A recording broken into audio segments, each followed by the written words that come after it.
नमस्कार, मैं हूं पवन त्यागी। दिल्ली में अरविंद केजरीवाल जी की सरकार है और वहां एक शराब घोटाला सबसे ज्यादा चर्चा में है।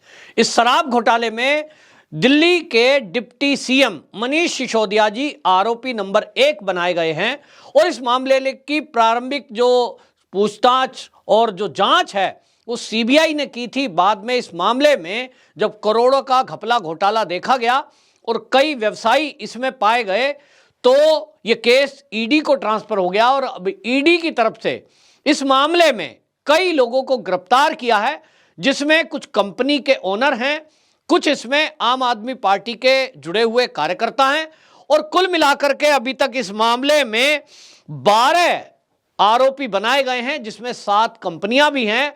अब इसके बाद आपको बता दूं कि एक के बाद एक चार्जशीट दाखिल की जाती है और ये ईडी की जो विशेष कोर्ट है इसमें जब सुनवाई हुई तो बाकायदा इसमें ईडी ने अब सम्मन जारी किया है और उस सम्मन को जारी करते हुए ये कहा गया है कोर्ट में कि भाई अब जो है ये लोगों को यहां लाया जाए और इसमें विजय नायर, शरद रेड्डी, विनय बाबू, अभिषेक मोइनपल्ली और अमित अरोड़ा, ये जो है इनको सम्मन जारी किया गया है। लेकिन इसी सम्मन को लेकर के अरविंद केजरीवाल जी ने दिल्ली में एक प्रेस कॉन्फ्रेंस की और उस प्रेस कॉन्फ्रेंस में उन्होंने, जैसा कि आदत है कि सरकारी संस्थाओं पर सवाल उठाना, संवैधानिक संस्थाओं पर सवाल उठाना, और ये पहली बार नहीं है लेकिन इस बार फिर से उन्होंने ईडी पर सवाल उठाए और उन्होंने कहा कि जो मोदी सरकार है ये ईडी का उपयोग एमएलए की खरीद फरोख्त और सरकारों को जोड़ तोड़ करने में लगी हुई है। बाकी तो केस दर्ज होते हैं, फाइनल स्टेज पर कोई नहीं पहुंचता। और उन्होंने ईडी पर आरोप लगाया कि लगभग 5000 केस मोदी सरकार बनने के बाद ईडी ने दर्ज किए हैं, जिसमें मात्र 30-35 केसों में लोगों को सजा हुई है। अब वो सवाल उठा रहे हैं कि ईडी ने अगर एफआईआर की है तो सजा क्यों नहीं हो रही है। तो भाई ये सवाल तो अरविंद केजरीवाल जी को न्यायालय से पूछना चाहिए कि जब चार्जशीट दाखिल हो गई, उस चार्जशीट में अब सुनवाई होनी है, सुनवाई में तारीख न्यायालय लगाता है और जल्दी सुनवाई करे या 1 साल बाद करे, ये तो न्यायपालिका के और उस जज के ऊपर है कि उनको कैसा टाइम मिलता है। लेकिन ये सवाल सरकार पे उठाए जा रहे हैं और यहां आपको यह भी बता दूं, भारतीय जनता पार्टी की तरफ से यह जवाब दिया गया है कि अरविंद केजरीवाल जी जो आरोप लगा रहे हैं कि 5000 अभी तक केस दर्ज हुए और उसमें 25 लोगों को केवल दोषी ठहराया गया है, तो भाई ये न्यायपालिका पर सीधा सवाल उठा रहे हैं। ईडी ने तो गिरफ्तार किया, सबूत प्रस्तुत किए, कोर्ट के सामने लाए। यह बात अलग है कि कुछ कभी कभी गवाहों और सबूतों के अभाव में लोग छूट जाते हैं, लेकिन ईडी की इस कार्रवाई में अभी तक आपको बता दूं जो आंकड़े आए हैं, 1,04,702 करोड़ रुपया, बहुत बड़ी राशि है। 1,04,702 करोड़ रुपए का संपत्ति को अटैच किया ईडी ने। अब ये कम संपत्ति नहीं है, लगभग 1 लाख करोड़ रुपए की संपत्ति यदि ईडी ने अटैच की है तो ये अटैच करने का मतलब है कि सरकार ने उसको जब्त कर दिया है और ये सरकारी खजाने में पैसा आएगा। जब संपत्ति अटैच हो जाएगी फिर वो उसकी प्रक्रिया लंबी है कि उसको नीलाम किया जाए, वो बिकेगी, जब केस फाइनल होगा दोषी ठहराया जाएगा। लेकिन इसका मतलब यह है कि संपत्ति अटैच कर दी है, जब्त कर दी है, उसको होल्ड पे हो गया है। अब उसका मालिक जो है वो कोई दूसरा नहीं है, सरकारी संपत्ति का अधिकार जो है अब ईडी के पास आ गया है। और ये जो अटैच की गई संपत्ति है अपने आप में बताती है। इसके अलावा आपको बता दूं 869 करोड़ रुपए की संपत्ति जब्त की है, इसमें कैश भी है। और हमने देखा है कि अगर पार्थ चटर्जी जो कि पश्चिम बंगाल के शिक्षा मंत्री थे ममता बनर्जी सरकार में, जब हमने देखा कि उन्हीं की एक सहयोगी के फ्लैट से जिस तरह से नोटों के बंडल बरामद हुए थे, ऐसे सीन देश में कई जगह देखने को मिले। तो ये जब पैसे बरामद होते हैं तो कोई ईडी तो थैले में रख के ले नहीं जाती है कि भाई एक आदमी को फर्जी केस बनाना है तो उसको पकड़ना है। अनुव्रत मंडल वहां पकड़ा गया। अब ये जो केस चल रहा है दिल्ली का शराब का घोटाला, इस शराब के घोटाले में यदि अरविंद केजरीवाल जी ये कहते हैं कि ये तो एफआईआर फर्जी है और ऐसा कुछ नहीं हुआ है, तो फिर भारतीय जनता पार्टी बार बार एक सवाल पूछती है, उसका जवाब दें कि भैया अगर वो आपकी आबकारी नीति इतनी बढ़िया थी तो फिर उसको वापस क्यों ले लिया, उसको लागू रखते और दावा ठोकते कि ये जो सीबीआई में केस गया है इसमें कमी बताए, सीबीआई में केस दर्ज हो गया, होने दो, हम जांच को सामना करेंगे। जब कोई घोटाला है नहीं फिर डर क्यों, फिर वो आबकारी नीति वापस क्यों ली। दूसरी बात, वो जो व्यापारी हैं, वो जो ठेके में अनियमितता की बात कर रहे, वो जो स्टिंग खुलासा हुआ कि हमसे पैसे लिए गए और इसी तरह का आरोप अब ईडी लगा रही है। उन्होंने कहा है कि जो विजय नायर है वो तो आम आदमी पार्टी केजरीवाल का खास आदमी है और उसने पैसे लिए और वो पैसे गोवा के इलेक्शन में खर्च हुए। और वो ये भी बता रहे हैं कि गोवा का जो इलेक्शन था वहां चार्जशीट में बताया है कि सर्वे टीम को दिया गया जो 70 लाख रुपया है। अब ईडी के पास अगर इतनी जानकारी है कि एक सर्वे टीम थी गोवा में, फिर उसको 70 लाख की पेमेंट हुई, ये सब उन्होंने पूछताछ से बताया है। और ये है कम्युनिकेशन टीम के जो इंचार्ज हैं विजय नायर, उनकी वजह से है। और इन लोगों की 72 करोड़ रुपए की संपत्ति जब्त हुई है और इनके पास तो बड़े बड़े वकील हैं क्योंकि पैसे वाले लोग हैं। तब सवाल यह है कि अगर 72 करोड़ रुपए की संपत्ति जब्त हुई है, विजय नायर जेल में बंद है, तो भाई सुप्रीम कोर्ट में एप्लीकेशन अभी तक क्यों नहीं लगाई? लगाई तो है, रिजेक्ट हो गई है।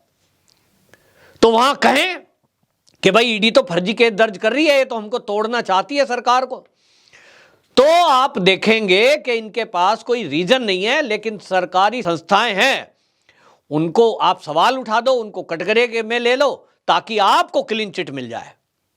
इस तरह के जितने भी आरोप आम आदमी पार्टी पर लगते रहे हैं, जो भी घोटाले के लगे, ये कहने में जाता क्या है कि हम तो निर्दोष हैं, हर आदमी यही कहेगा। अब इसमें अभी तक सिद्ध तो नहीं हुआ है, लेकिन बात यह भी है कि जिस तरह से अरविंद केजरीवाल जी बात को रख रहे हैं कि भाई 25 लोगों को केवल सजा हुई 5000 केस में, हालांकि ईडी के सूत्र ये कह रहे हैं कि भाई हमने अपनी तरफ से सबूत जुटाए, हमने वो कोर्ट में सबमिट किए। अब कई सारे मामलों में कोर्ट की सुनवाई नहीं हो रही है, तारीख लग रही है 1 साल बाद की। और ये जो ईडी के काम हुए हैं, जो 5000 केस की बात हो रही है, ये तो मोदी सरकार के आने के बाद इसमें तेजी आई है, उसके पहले तो नामचार को होता था। तो वो कहते हैं कि भाई न्यायपालिका में जब तक सुनवाई तेजी से नहीं होगी तब तक इसमें ईडी क्या कर सकती है। कुल मिलाकर के ये आरोप प्रत्यारोप है। लेकिन सवाल ये भी है कि दिल्ली में जिस तरह के घपले घोटाले, ये खाली शराब नीति पर नहीं है। स्कूलों में ऑडिट हुआ तो स्कूलों में पाया गया कि शौचालय को क्लासरूम दिखा दिया गया। अब इस पर आप क्या कहेंगे? बाकायदा मीडिया ने वो जानकारी दी है, बीजेपी वाले उनको लेके गए, देखो भाई टॉयलेट बनाने थे, क्लासरूम बनाए टॉयलेट और उनको भी गिन दिया क्लासरूम में। ये अपने आप में एक घोटाला है। फिर इस तरह से जब आप देखें कि इसके बाद कई सारी ऐसी बातें आई दिल्ली में, प्रदूषण के नाम पे आई, अस्पताल की आई, मोहल्ला क्लिनिक में, और जितने घोटालों के आरोप केजरीवाल जी पे लगे, दिल्ली सरकार पे लगे, उसमें जवाब यही है कि साहब फर्जी हैं, केस सारे फर्जी हैं। तो केजरीवाल जी की एक बात तो मुझे समझ में आती है कि अगर भाई केस में कोई दम है तो वो कहते हैं कि भाई गिरफ्तार करो जो लोग गिरफ्तार हैं। इसका मतलब कहीं ना कहीं उनके खिलाफ एविडेंस है, लेकिन मनीष सिसोदिया के खिलाफ शायद अभी तक कोई ऐसा एविडेंस नहीं मिले। नहीं तो सीबीआई भी उनके घरों में, गांव तक में तलाशी और सब कुछ लेके आई है। हर बार ये दावा किया जाता है कि कुछ ना कुछ तो मिला है, लेकिन उनकी तो गिरफ्तारी नहीं हुई है।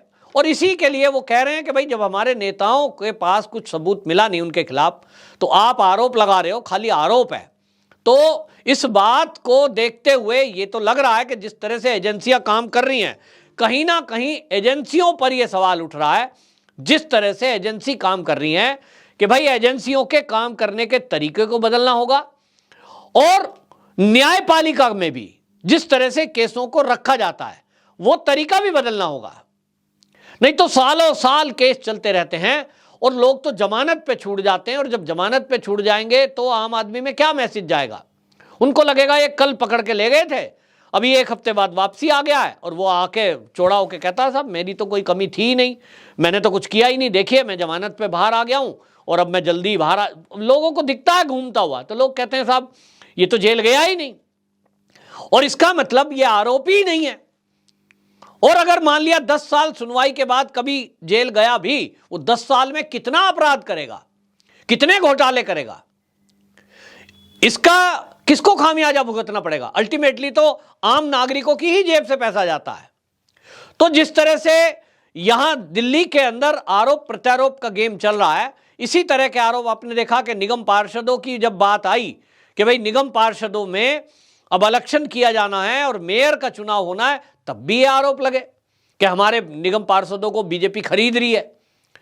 तो बीजेपी वाले निगम पार्षद भी तो खाली घूम रहे हैं, वो उन पे आरोप लगा रहे हैं कि साहब हमारे निगम पार्षदों से आप आदमी पार्टी वाले कांटेक्ट कर रहे हैं। तो कुल मिलाकर के अभी इस मामले में संशय बनी हुई है। लेकिन सवाल यह है कि जब आप किसी एक संस्था पर सवाल उठाते हैं कि भाई ईडी ने केस फर्जी किया है, तो उसको चैलेंज करें। और अगर न्यायपालिका ये देखेगी, कोर्ट ये देखेगा कि लगाए गए आरोप फर्जी हैं, तो एक तो सबसे पहला काम यह होगा कि जो आरोपी बंद किए गए हैं जेल में, और अगर वो फर्जीवाड़ा करके ईडी ने बंद कर दिए हैं, तो उनको तो जमानत मिल जाएगी। कोर्ट अगर जमानत नहीं दे रहा है, इसका मतलब जो जज साहब हैं उनके समझ में कुछ चीजें आ रही हैं, उनको दिख रहा है कि घपला हुआ है, घोटाला हुआ है, तभी ऐसे बड़े बड़े करोड़पति लोगों को पकड़कर जेल में डाला गया है और उनकी संपत्ति जब्त हो रही है। तो कुछ तो है जिसके कारण जमानत नहीं मिल रही है आरोपियों को, जिसके कारण संपत्ति अटैच हुई है, और जिसके कारण आप ये देखें कि ये आबकारी नीति वापस ली है।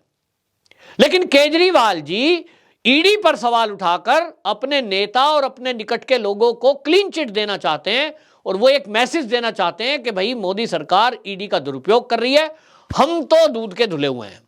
आपकी क्या राय है? कमेंट बॉक्स में जरूर बताएं। वंदे मातरम।